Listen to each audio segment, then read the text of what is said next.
Hey squad, welcome back to the channel. In today's video, we're going to be diving into the world of HPA. If you're new to HPA in Airsoft, this video will help you get started. First, what is HPA? Basically, HPA stands for high pressure air. It's just an alternative to the traditional means of basically shooting an Airsoft BB. There's AEGs that use batteries, there's gas blowbacks that use a green gas or propane. This basically is just an air tank and a solenoid that uses compressed air to shoot a BB. The thing about HPA is it's more consistent and more reliable, a lot less maintenance than your traditional guns. So for me being serious about Airsoft, that's kind of why I have 4 HPA guns currently in my possession. HPA just seems right for me. One of the reasons why I love HPA so much, and I think it's better than the traditional systems, is because of how easy it is to fine tune. A lot of the AEGs are kind of catching up to that with these fast change spring systems and programmable MOSFETs. HPA builds can just basically do that on the fly with either a programming board, an app on your phone,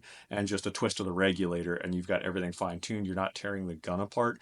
I really like that. I like being able to have, an SMG, go out and maybe we're playing indoor and I got to drop my velocity way down. I'm not taking the gun apart, putting a new spring in. All I got to do is go to the regulator, tweak it, get my velocity where I need it, and hey, I can do whatever I want at that point. So HPA it's right for me. Here are the key items you're going to need to get started with your HPA build or just getting into HPA in general. You're going to need an HPA tank, a regulator, a line from the regulator to the gun. You're also going to need an HPA capable gun or just an HPA gun in general.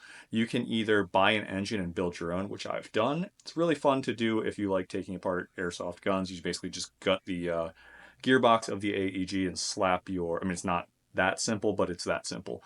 Or you can just buy one like these right here.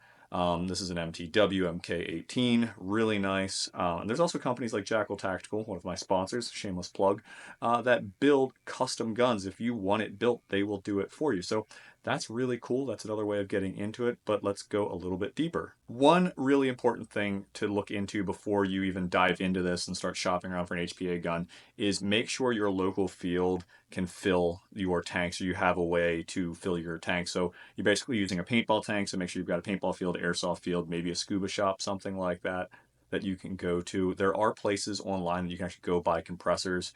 Boomerex actually makes a compressor that will fill to, I believe, 3000 psi, so it basically can plug into the wall and fill. It's a small compressor, a little suitcase compressor that will fill your tank. So that's really convenient. It's a little pricey, but if you're diving into HPA and you need a way to fill your tank, this is a great place to look. So setting up your HPA system is really simple. You start by basically putting your regulator, screwing it onto your paintball tank. From there, you connect the line to the regulator.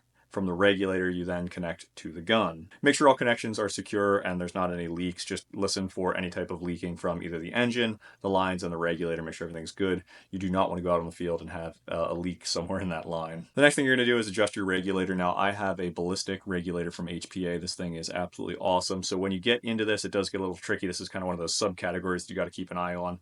The whole SLP tanks and the other stuff you have to look into. With this ballistic regulator from HPA, the input pressure coming from the tank to the regulator can be somewhere between 300 and 800 psi, which basically encompasses all tanks that are out there. There are a few paintball tanks that go over like 850 and a little bit higher. Keep an eye on that, but generally with this regulator, you can be within that 300 to 800 range. So from there, you'll have your output pressure to the gun. So tank to regulator, regulator to gun. You want to make sure that you are not overcharging your HPA engine. So when you're setting your regulator, check with the manufacturer first before you go crazy. Generally, a PSI between 80 and 120 is selected, and those ranges are generally safe. But like I said, check with the manufacturer before you go and blow the guts out of your HPA engine. One thing I failed to mention is for your engine, they do have a solenoid. You're going to need a small battery. I have this battery here from Titan. It works great. It fits just about anywhere. It's what I use in all of my guns, my HPA guns. Now, there are some milsim engines that you can get that don't use any battery, and I feel like that's another video for another time.